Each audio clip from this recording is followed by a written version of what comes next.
Turn heads and bring the hype with a custom hype chain from Lotwin. Perfect for youth sports, fantasy football, or just flexing your pride.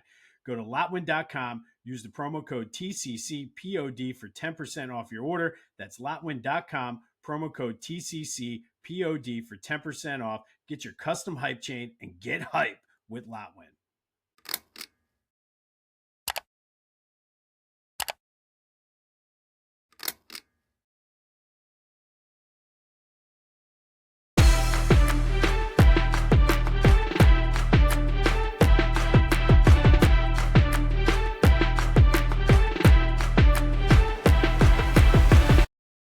What's up, everyone? Welcome to this day in Philly sports history for February 12th, 2026. I'm your host, Jim Montgomery. Welcome to a Thursday edition of the podcast. And we have officially entered the dead zone. Sixers ended their first half, I guess, or unofficial first half before the All-Star break. And they really did not show up. No Joe, which is a little concerning, but 138-89 loss to the Knicks. Tyrese Maxey had 32, but it's hard to beat any team in the NBA when you can't make a shot. They could not hit a thing. They look like a bad fifth grade rec team out there yesterday, but they are at the break, much needed. I don't know. I think I'm at the point now where I'm off the Sixers bandwagon. Not sure what's going on with Joe, whether it's more precaution, whether he's starting to get a little sore because he's been playing so much. But fun first half for the Sixers. Didn't end on a good note, but let's take a break. We do have some Phillies pitchers and catchers news. Obviously, big day yesterday. They all report it.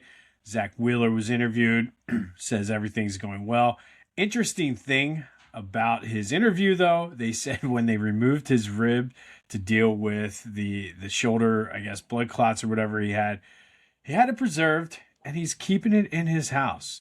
Not sure what you do. Like at a party, do you say, hey, want to see my rib? Just interesting. But okay, you got a rib in your house.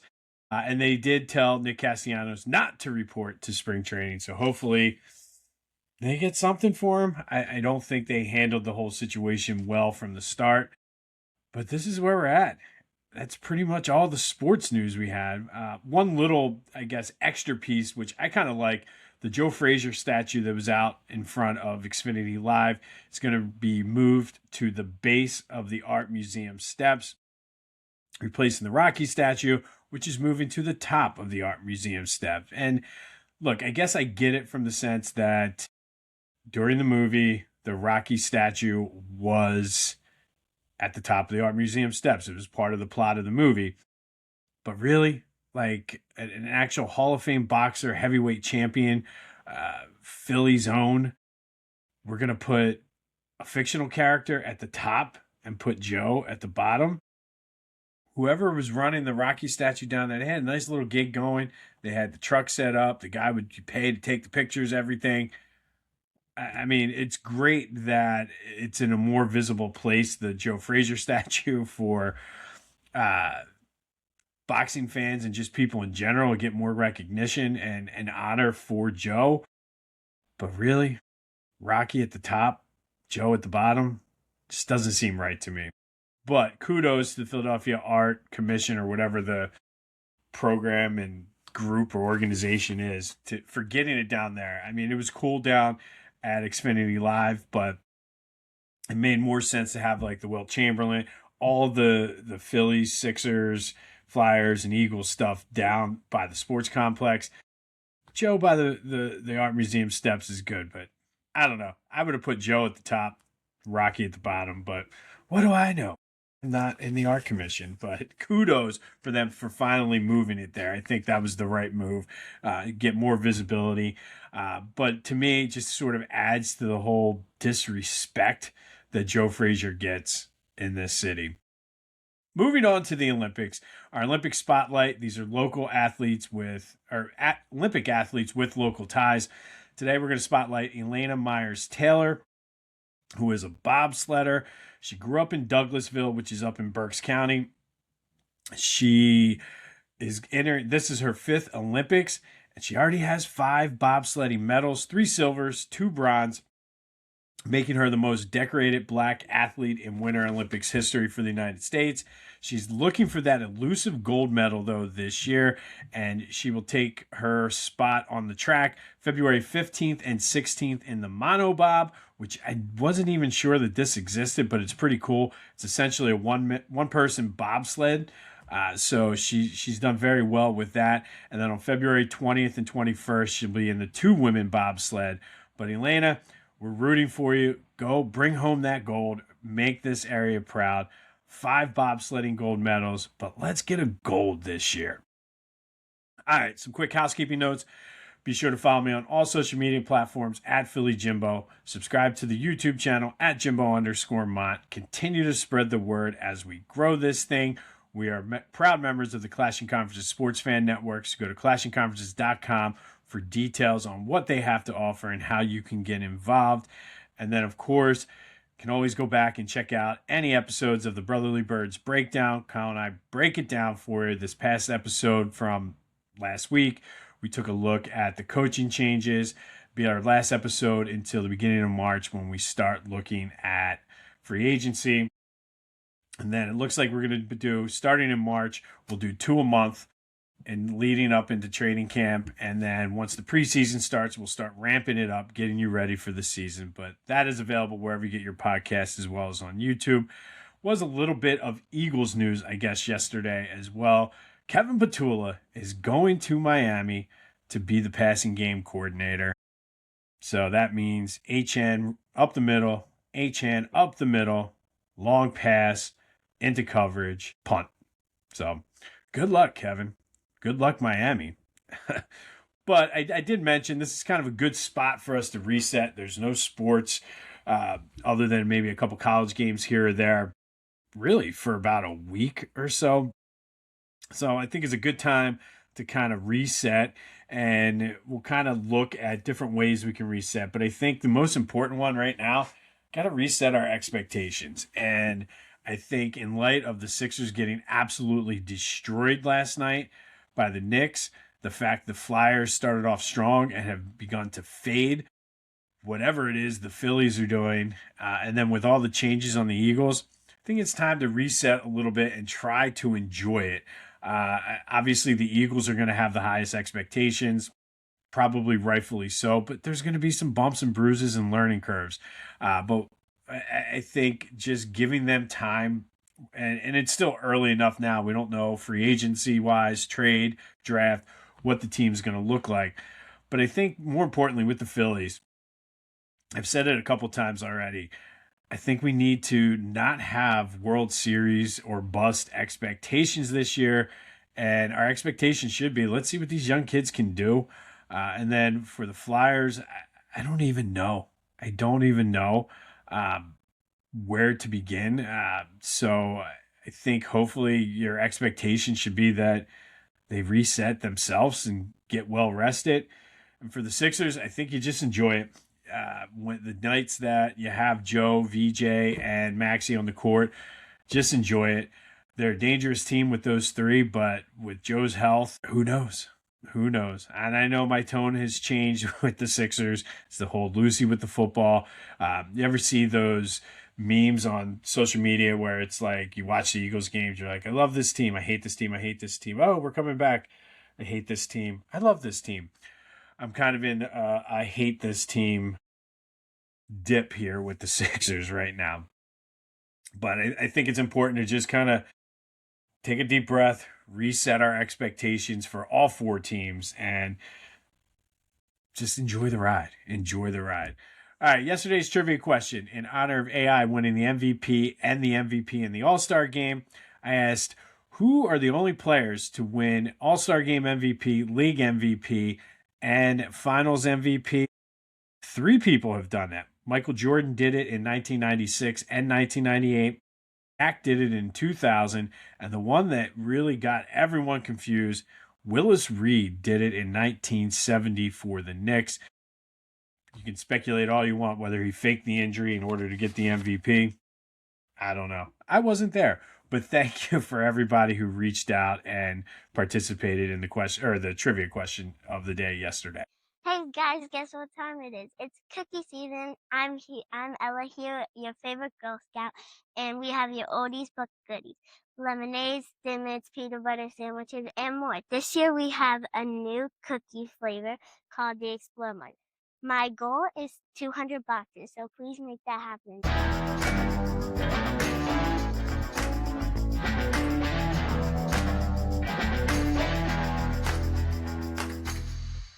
You're gonna buy cookies anyway, so why not buy them from me? All right, it is Thursday. Let's do a little Throwback Thursday, brought to you by Philly Goat. Philly Goat has you covered for your Philly sports apparel needs. Go to phillygoat.com. Use that promo code Jim Montgomery to take 10% off of your order. Take some time this week. No sports. Do a little shopping. Check out everything they have to offer. Get ready for the final push here for the Sixers and Flyers. Spring training. Buy some Eagle stuff just to get that feeling back. But you go to Philly Goat, use the promo code Jim Montgomery to take 10% off of your order. All right, today. And I didn't mention this because I wanted to give it a little bit more time today. But February 10th marked the anniversary of the creation of the Dadvale Regatta, one of the largest intercollegiate rowing competitions in the country. But it was originally created in the concept of it, I should say, was created in 1934 during the Depression, and it was created originally as a way for some struggling schools, smaller schools who couldn't get into the Ivy League rowing competitions, and some of the schools that were struggling because of the Depression that couldn't afford to get into those competitions, kind of like that underdog mentality that Philly had. So that happened in 1934. But in 1939, legendary Wisconsin rowing coach Harry Emerson Vail, nicknamed Dad, was thinking of ways to kind of compete with the Ivy League rowers and created this whole idea for this invitational meet to give schools and rowers a chance to actually compete and show what they could do, because a lot of times it came down to money and they were just as good as some of those Ivy League schools. But as I mentioned, today is the largest intercollegiate rowing competition in the country. For many, many years, it was down on the Schuylkill River.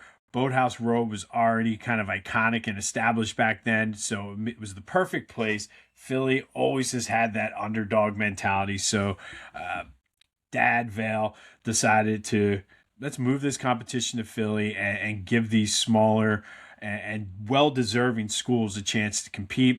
Since 2023, it's been over in Jersey on the Cooper River due to the dredging project on the Schuylkill. No word on if it'll ever be back or not, but it's grown so much since that day in 1939 when Dadvale decided to make it.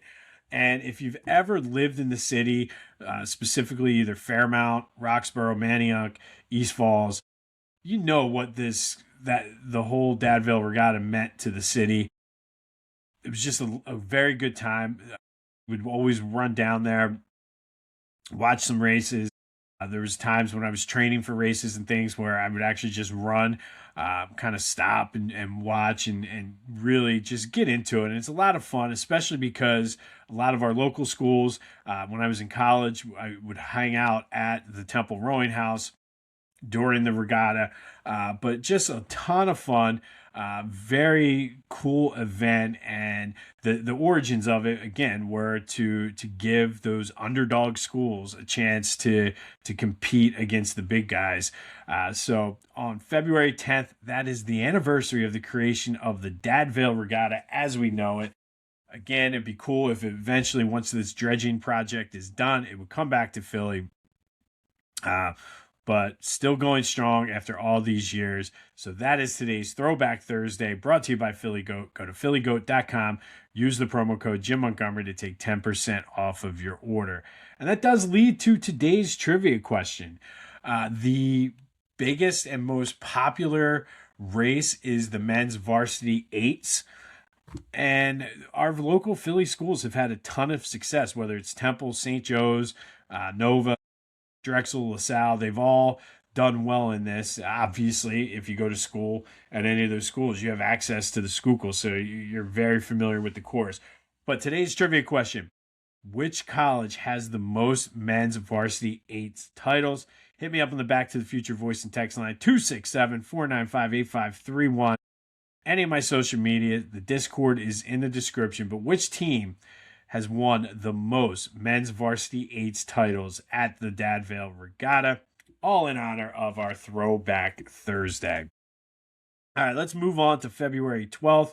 And on this day in 2005, the Sixers beat the Magic 112-99 at the Wachovia Center. But it was the AI show. He scored his career high 60 points on 17 of 36 shooting, 27 from the free throw line. Pretty complete game for him. Added 6 assists, 5 steals, 4 rebounds, and even had a block. This was the year he went to the All-Star game where he won the All-Star game MVP for the second time.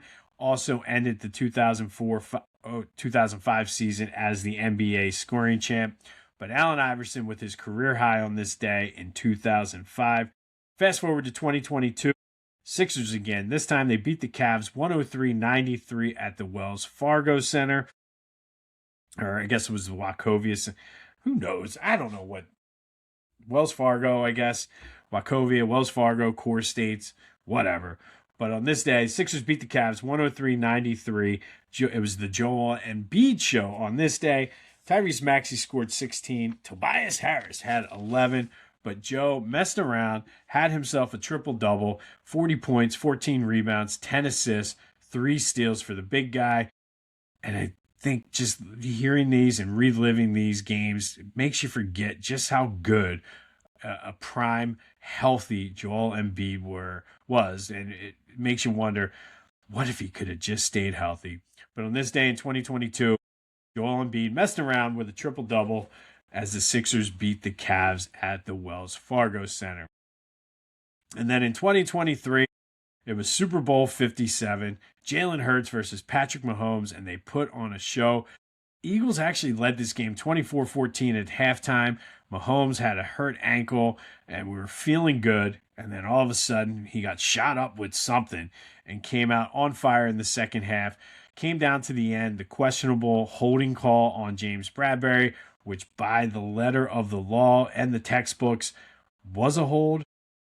99% of the time, you don't see that called. So why call it there in that moment?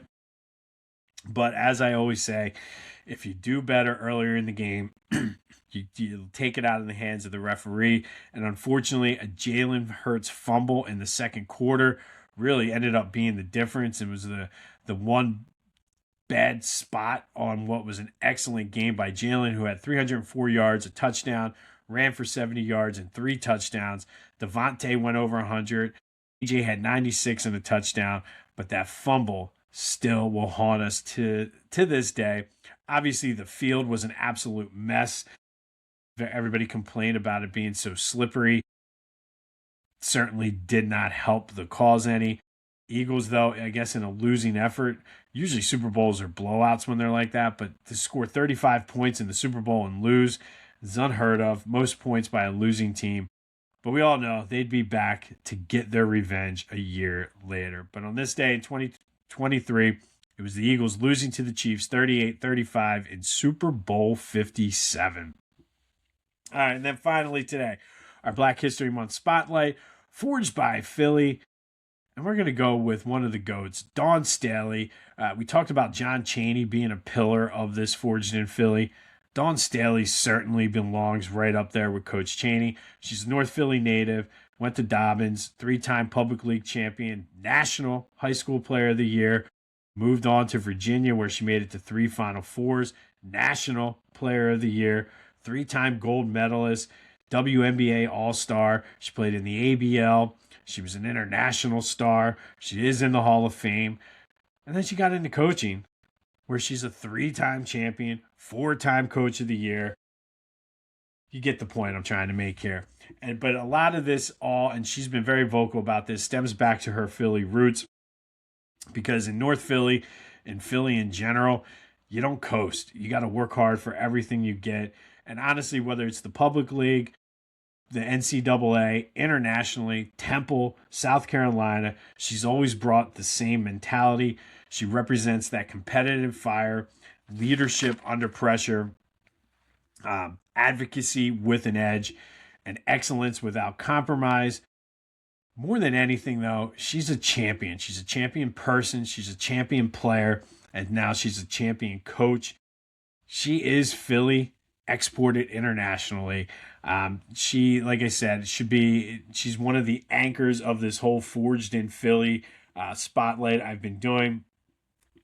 She was forged in North Philly to lead without fear, compete without excuses, and build greatness brick by brick, all while being unapologetically authentic, just like the city of Philadelphia. Dawn is the GOAT. Dawn, I think, represents this Forged in Philly more than anything. She's very clear about her Philadelphia roots in general. She roots for the Eagles. She roots for the Sixers. She roots for all the local schools, all while being herself and just being excellent and a great person. So today, Dawn, we salute you. Today's Black History Month Spotlight, Forged in Philly, one of the best to ever come out of this city and one of the great ambassadors to this city. She represents the city well. So, Dawn, today we salute you. On this day in 2023, Eagles lose Super Bowl 57 to the Chiefs, 38-35. I blame the field, but they still should have won this game. In 2022, Joel got a triple-double, messing around. It was a good day for Joel as the Sixers beat the Cavs 103-93. And then 2005, Allen Iverson with a career-high 60 points in a win over the Magic at the Wachovia Center. It's the same building, just a different name. All right, don't forget about the trivia question. We are in that dead zone right now in Philly sports, so be sure to hit me up with any Philly sports takes on the Back to the Future voice and text line. Let's have some fun today. This has been This Day in Philly Sports History for February 12th, 2026. I'm your host, Jim Montgomery. We will be back tomorrow where we spend Fridays with AI. Who knows what AI is going to come up with for tomorrow. But go enjoy your Thursday. It's going to be a little windy, a little bit warmer. Hopefully some of this snow melts. And until next time, I'll see you when I see you.